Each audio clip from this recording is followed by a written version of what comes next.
قطر کے، سعودی عرب کے، یہ سارے لوگ ترکی کے، فلسطین کے اندر بھر کے لڑنے والے مزاحمت کار انہیں کہہ رہے ہیں کہ لڑائی جھگڑا نہ کریں، رمضان کا مہینہ ہے، ضبط سے، تحمل سے کام کریں. لیکن یہ صبر و تحمل کی بجائے کیا کریں؟ عطا تارڑ کا وہ میڈیا سیل ماڈل ٹاؤن لاہور میں جو مریم نواز نے بنا کے دیا، جنوبی پنجاب کے پورے بجٹ سے زیادہ ہے، ہزاروں کی تعداد میں لوگ شامل ہیں کہ تحریک انصاف کے سوشل میڈیا کا مقابلہ کرنا ہے، عمران خان کے خلاف کردار کشی چلانی ہے، سوشل میڈیا پہ ٹرینڈز بنانے ہیں. یہ ابھی ایک ایسی ویڈیو انہوں نے بنا دی، 8-10 سرکاری نوکریوں پہ رکھے ہوئے لوگ جن سے پختونوں کو 4 کروڑ 5 کروڑ پختونوں کو ذلیل کرنے کے لیے بیانیاں، بجائے قوم کو اکٹھا کرنا تھا، انہوں نے انتہائی سستا اور گھٹیا کانٹینٹ بنا کے نسلی تعصب والے مذاق جملے استعمال کرتے ہوئے تندور پہ کام کرنے والے. اب یہ وہ مائنڈ سیٹ ہے جو مشرقی پاکستان میں بنگالیوں کو بھی کالے ناٹے اور خدا نخواستہ سور کے بچے تک کہتے تھے. آج بنگلہ دیش کی گارمنٹس 40 ارب تک پہنچ گئی ہیں. 8 مہینوں میں نگران حکومت نے $9 ارب کمایا ہے. یہاں ان کی برآمدات ختم، امن و امان ختم، اور وہ آخری دن تھا 9 اپریل 2022. عمران خان نے دیکھے 3 سال انخلا کے بعد افغانستان کی حکومت جو بنوانے میں مدد کی، وہ امن و امان میں آج نظر آ رہا ہے. یہ امریکہ کو خوش کرنے کے چکر میں، ڈالروں کے چکر میں، اقتدار کے چکر میں پہلے جنرل باجوہ نے خان کی حکومت گرائی، اور ابھی بھی فیلڈ مارشل دیکھ لیں ڈونلڈ ٹرمپ کی فرمائشیں پوری کریں. پہلے دہشت گرد پکڑ کے ٹرمپ کو دیے، جس نے وہ اسٹیٹ آف یونین میں شکریہ ادا کیا، آپ کو یاد ہوگا. اب اس کی خواہش پر Donald Trump Bagram air base صرف حاصل نہیں کرنا چاہتا، بلکہ اس خطے میں وہ گریٹر گیم کھیلنا چاہ رہا ہے جو آپ سمجھنے کی کوشش کریں. 2022 میں خان کی حکومت گرانے کے بعد آپ کو یاد ہوگا کہ افغانستان کے حالات اچانک پھر بگڑنا شروع ہوئے. پھر فیلڈ مارشل کے آنے کے بعد آپ دیکھ لیں افغان کا تجارتی راستہ بند، افغانستان کا، وہاں رجیم چینج آپریشن کی پوری کوشش جو نہیں کامیاب ہوئی، اور وہ افغان حکومت جو ہندوستان کی مخالف تھی آج وہ ہندوستان کے کیمپ میں جا چکی. یہ خان کی حکومت گرانے کے بعد ان سے ڈو مور کے مطالبات بڑھتے جا رہے ہیں. غزہ بورڈ میں شمولیت، اسرائیل کو تسلیم کرنا، غزہ میں فوج بھیجنا، اور اس کے علاوہ آپ دیکھیں جو اہم پہلو کہ اب تو خیر یہ پاکستان افغانستان کی جنگ میں ایک بہانہ مل گیا ہے کہ جی فوج ہماری یہاں مصروف ہے تو ہم وہاں نہیں جا سکتے، ہم اس جنگ کو لگا بیٹھے ہیں، اس میں ہماری مدد کریں. لیکن وہاں امریکہ سے جو بیان آ رہا ہے کہ بجائے مدد کرنے کا، وہاں امریکی صحافی کیا کہہ رہے ہیں کہ جی افغانستان اور پاکستان یہ دونوں دہشت گرد ہیں، ایک دوسرے کو مار رہے ہیں، ہمارے حصے کا کام کریں، ہمیں کیا. مطلب وہ مزہ لے رہے ہیں. اور یہ معاملہ اتنا خطرناک ہے، دیکھیں اس میں نقصان کتنا بڑا ہے کہ یہ جو افغانستان، ایران اور پاکستان، ان تینوں ممالک میں جنگ لگنے کے بعد، یعنی پاکستان کے مغرب میں افغانستان ہے، جنوب مغرب میں ایران ہے، اور مشرق میں بھارت ہے، یہ تینوں سرحدیں غیر محفوظ. خیبر پختونخوا جڑا ہوا افغانستان سے، بلوچستان جڑا ہوا ایران سے، تو منظرنامہ بالکل وہی بنتا ہے جو 1971 والا تھا. وہاں بھارت درمیان میں تھا، یہاں آج خیبر پختونخوا اور بلوچستان ہے، درمیان میں بھارت بھی ہے، امریکہ بھی ہے، اسرائیل بھی ہے، اور 2600 کلومیٹر کی سرحد ترخم سے لے کے انگور چمن تک سارا ادھر لائن آف کنٹرول بین الاقوامی سرحد پنجاب سندھ والی، اور ادھر ایران کے تافتان بڑھ، یہ تینوں غیر محفوظ ہے، خطرناک حد تک. اور یہاں پاکستان افغانستان کی جو جنگ جاری ہے، اس میں امریکہ نے اب ایران میں جنگ شروع کرنی، وہاں حملے کی مکمل تیاری ہو چکی ہے. وہ اپنے شہریوں کو یروشلم سے بھی نکال رہے ہیں، چین اپنے شہریوں کو ایران سے بھی نکال رہا ہے، یورپ کے ممالک اپنے شہریوں کو نکال رہے ہیں، اور امریکہ، عرب امارات، سعودی عرب میں اپنے اڈے بھی خالی کر رہا ہے. یعنی یہ جنگ کی اتنی بڑی تیاری ہے کہ 350 جہاز، یہ عراق جنگ کے بعد سب سے بڑی فوج وہاں کھڑی ہے. اور امریکی فوج کی اس کی وجوہات کیا ہیں؟ دیکھیں یہ وہ بڑا پلان ہے جو اس خطے میں گریٹر اسرائیل کا، جس میں ترکی ایران کے بعد اسرائیل کا سب سے بڑا نشانہ ہوگا. اور اس میں بالکل وہی چیز ہے جیسے ایران میں جب رضا شاہ پہلوی کا دور تھا تو امریکہ نے $7-8 ارب کا اسلحہ انہیں دیا، وہ امام خمینی کے اسلامی انقلاب کے بعد ان کے ہاتھ لگ گیا. اب وہ طاقت ختم کرنی تھی، اسلحہ ختم کرنی تھی، عراق سے جنگ لگوائی، صدام حسین نے حملہ کیا، 8 سال جنگ ہوئی، وہ اسلحہ استعمال ہو گیا. اب عراق کے پاس اس دوران جو اسلحہ نیٹو اور مغرب نے دیا وہ ختم کروانا تھا، عراق کے اوپر کیمیائی ہتھیاروں کا الزام لگایا، اور پھر عراق کے اوپر جنگ کر کے ساری جنگ مسلط کر کے وہ اسلحہ ختم.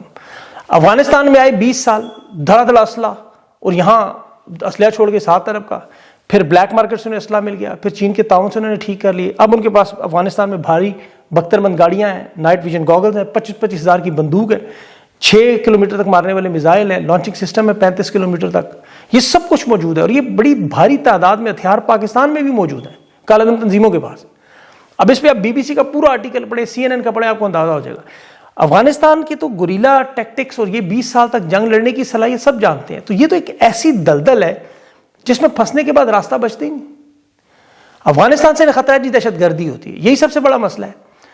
افغانستان کے جو 6 ممالک کی سرحد ہیں، اس میں چین ہے، روس ہے، روس کی ریاستیں ہیں، انہیں اعتماد میں لے کر انگیج کر کے معاملہ حل ہو سکتا ہے، اور افغانستان تیار ہے اس پہ. لیکن یہ اس وقت اپنے آپ کو امریکہ یا بھارت سمجھنے، سرجیکل سٹرائک کرنے، جنگ لگا کے بیٹھنے والا. اور 2004 میں مشرف نے یہی کام کیا تھا، واخان پٹی پر قبضہ کرنے کی کوشش کہ افغانستان میں جھنڈا لے آئیں گے. دیکھ لیں کیا ہوا اس کے بعد. اس وقت چین کے سفیر نے مداخلت کر کے روکا. یہاں اب چونکہ ٹرمپ آ چکا ہے اور وہ بڑی شدت سے وہی پالیسی لانا چاہتا ہے جو جنرل ضیاء الحق اور پرویز مشرف کی تھی کہ آپ ہمارے لیے ڈرٹی کام کریں، بدلے میں فارم 47 کی حکومت کو قائم رکھا جائے گا. افغانستان کی حکومت ابھی تک عقل مندی کا کام کر رہی ہے. ایران امریکہ کے سامنے، اسرائیل کے سامنے جنگ کے جس طرح مذاکرات کا معاملہ ہے، افغانستان کی حکومت وہی کام کر رہی ہے کہ بات چیت سے معاملہ کریں. اب بات چیت انہیں سوٹ نہیں کرتی، حالانکہ مذاکرات کی آفر ہے. وہ ملا ذبیح اللہ مجاہد جس کا، وہ کہہ رہے ہیں کہ ہم بیٹھ کے بات کرنا چاہتے ہیں، ہماری حکومت صرف 4 سال ہوئے آئی ہیں، آپ کی کالعدم تنظیموں کے ساتھ 20 سال سے مسئلہ چل رہا ہے، آپ نے ان کو پالا پوسا بڑا کیا، ہم تو اب حکومت میں آئے ہیں، ہم اتنی جلدی ان اثاثوں کو کیسے ختم کریں؟ جنگ مسلط کریں گے تو وہ ایک لمبی جنگ ہو جائے گی. اب افغان حکومت کے وزیر داخلہ کا جمعے کے دن اس نے خطبے میں بھی بات کی کہ اپنی سرزمین کا تو ہم دفاع کریں گے، ہماری تو تاریخ ہے کہ ہم آپ کی سرحد بھی دفاع کرتے رہے، ہمارے جو گڈ طالبان تھے وہ آپ کے بیٹ کے ساتھ لڑتے رہے، ہمارے تو ہیروز کے نام بھی میزائلوں کے غزنوی، عبدالوی، غوری آپ نے رکھے ہوئے ہیں، تو ہم کل تو بڑے اچھے تھے، آج برے ہو گئے. یہ وزیر دفاع خواجہ آصف کا بار بار بیان دکھا رہے جو مغربی اداروں کو وہ انٹرویوز میں بتاتا رہا کہ 30 سال تک ہم نے انہیں پالا پوسا بڑا کیا. پھر خواجہ آصف کی وہ ٹویٹ بھی دکھاتے ہیں بار بار انخلا کے وقت کہ جی طاقتیں تمہاری ہے، خدا ہمارا ہے. آج وہ دشمن بن گئی. اب دیکھیں وجوہات جو جنریشن زی اور الفا کو سمجھنی چاہیے، کیونکہ انہیں تاریخ کا تھوڑا سا نہیں اندازہ ہوگا. یہ معاملہ صرف اقتدار کو قائم کرنے کا ہے، اپنے پاؤ گوشت کے لیے پوری بھینس مارنے کا.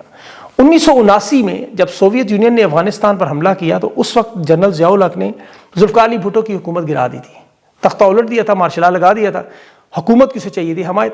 بالکل اسی طرح آج عمران خان کی حکومت گرانے کے بعد انہیں ڈونلڈ ٹرمپ کی حمایت حاصل ہے. ضیاء الحق کے دور میں اس وقت امریکہ کا صدر تھا جمی کارٹر، اور وہاں ضیاء الحق پر بھی انسانی حقوق اور ایٹمی پروگرام کا دباؤ تھا.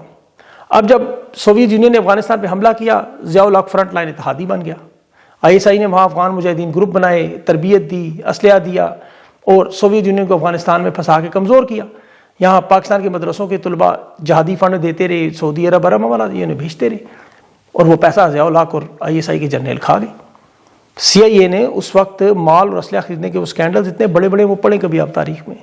10 سال بعد جب سوویت یونین نکلا تو پیچھے مجاہدین کے بے تحاشا گروپ بن گئے، طالبان تحریک شروع ہوگی. 1996 میں وہ اتنے مضبوط ہوئے انہوں نے کابل پر قبضہ کر لیا. پھر یہاں سے ISI پاکستانی فوج کے ان کے کبھی دشمنی، کبھی پیار، کبھی دوستی، کبھی نفرت، کبھی گڈ کبھی بیڈ. 9/11 جب ہوا، پرویز مشرف آیا تو اس نے بھی اسی طرح نواز شریف کی حکومت کا تختہ الٹا تھا، اسے بھی حمایت چاہیے تھی. اور اس وقت امریکی صدر کون تھا؟ George W Bush. پاکستان کی معیشت ایسی تباہ تھی، امریکہ سے انہوں نے لیے $33 ارب اس جنگ میں حصہ لیں، $33 ارب. اور پھر مشرف کو اخلاقی حمایت بھی ملی. $33 ارب لے کے انہوں نے افغانستان میں جنگ شروع کر دی. نتیجہ کیا نکلا کہ پاکستان کے اندر ساری شدت پسندی پھیل گئی، کالعدم تنظیمیں بننے شروع ہو گئیں. اور پرویز مشرف نے پھر انہیں شمسی ایئر بیس بھی دے دیے، ڈرون حملے بھی کروا دیے. وہ جو گڈ طالبان تھے وہ ان کے اسٹریٹجک اثاثے تھے وہ پھر بیڈ بن گئے. اب اس دوران دنیا کا سب سے بڑا دہشت گرد 8 سال ایبٹ آباد کوکول اکیڈمی کے پاس سے پھر پکڑا بھی گیا. پھر امریکہ نے کہا یہ تو بھائی ڈبل ایجنٹ ہے. اب پرویز مشرف مزید اقتدار چاہتا تھا، مزید تباہی بربادی کرنا چاہتا تھا. ضیاء الحق والا پارٹ مشرف آگے چلاتا رہا، لیکن پھر اسے ہٹا کے کیا نہیں لانا پڑا. اب وہاں پہ بھی یہی معاملہ. اس دوران 1 لاکھ سے زیادہ پاکستانی شہید ہو گئے، اور 25 سال سے جو دہشت گردی کا یہ افریت ہے یہ اب قابو سے باہر ہوا.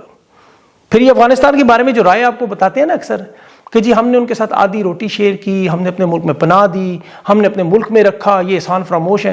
وہ یہ نہیں بتاتے کہ $33 ارب کی امداد کا کیا ہوا. اقوام متحدہ ورلڈ بینک نے جو دی وہ الگ ہے، ابھی تو افغانیوں کو دھکے مار کے نکال دیا گیا، لیکن وہ جو 15 سال میں $33 ارب امداد ہے وہ کہاں ہے؟ یہ جو 1 لاکھ شہادتیں اور آگ اور خون کا کھیل تھا یہ وہ اربوں ڈالر کی امداد تھی. آج اسے بڑھاوا اسی طرح دیا جا رہا ہے. ضیاء الحق، مشرف، اور اس کے بعد اب وہ دونوں صدر بنے، یہاں بھی اب نئے صوبے بنا کے صدر بن کے ایک بڑی جنگ میں جانا. لیکن یہ جنگ ان جنگوں سے زیادہ خطرناک ہے. اس میں خدا نخواستہ مجھے خطرہ بلوچستان اور KP کا ہے. شہباز شریف کو آج جو بریفنگ دی گئی امید ہے اس میں بتایا ہوگا سارا. چین کے سفیر سے ملاقات اس نے بھی بتایا ہوگا. عرب دنیا بھی انہیں سمجھا رہی ہے کہ عقل کریں، یہ آگ اور بارود کے کھیل میں کچھ بھی نہیں بچتا. پاکستان پر رحم کریں، پاکستان کے حالات پر رحم کریں۔ یہ ایک ہائیبرڈ نظام جو نااہل حکومت کا بنا ہے، معیشت تباہ و برباد ہے، سیاسی عدم استحکام ہے، ایک بغیر فوج رکھنے والا ملک اتنی بڑی ٹینشن ہے، اور 80% پاکستانی آپ کے ساتھ کھڑے ہی نہیں ہو رہے۔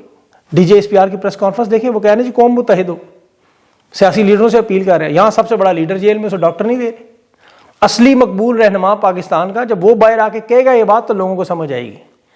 ابھی تو اللہ کریں کہ تھنک ٹینکس جو ان کے ارد گرد موجود لوگ ہیں انہیں بھی یہ باتیں سمجھ آئیں جو مجھے اور آپ کو آ رہی ہیں، اور یہ پاکستان کا سوچیں۔ اس دوران دیکھیں بنگلہ دیش کہاں سے کہاں پہنچ چکا ہے، افغانستان کی کرنسی بھی پاکستان سے بہتر ہے ان حالات میں بھی۔ تو انہیں یہ پتہ نہیں کیوں بات سمجھ نہیں آ رہی کہ اپنے تھوڑے سے اقتدار کے لیے مشرف بھی ختم ہو گئے، ضیاء الحق بھی ختم ہو گئے، یہ بھی ہو جائیں گے، لیکن اس دوران ابھی کریں گے کیا؟ اب اس وقت دیکھیں ہم تو سب لوگ محب الوطن لوگ ان کے ساتھ ہیں پاکستان کے حق میں کہ کوئی بیرونی حملہ ہو، لیکن جو کام پرویز مشرف نے ضیاء الحق نے کیا اس طرح کے کام میں تو ساتھ نہیں دے سکتے۔ مذاکرات میں، قوم کو متحد کرنے میں، سیاسی استحکام لانے میں، معاشی استحکام لانے میں، اس میں ضرور ان کی تائید کرنی چاہیے اور اللہ سے دعا کرنی چاہیے اللہ انہیں عقل اور ہدایت دے۔ آپ بھی کریں، رمضان کا مہینہ ہے، اللہ کسی کی سن ہی لے گا انشاءاللہ۔ اپنا خیال رکھیں، مجھے اگلے ویڈیو تک کے لیے اجازت دیں، اللہ حافظ۔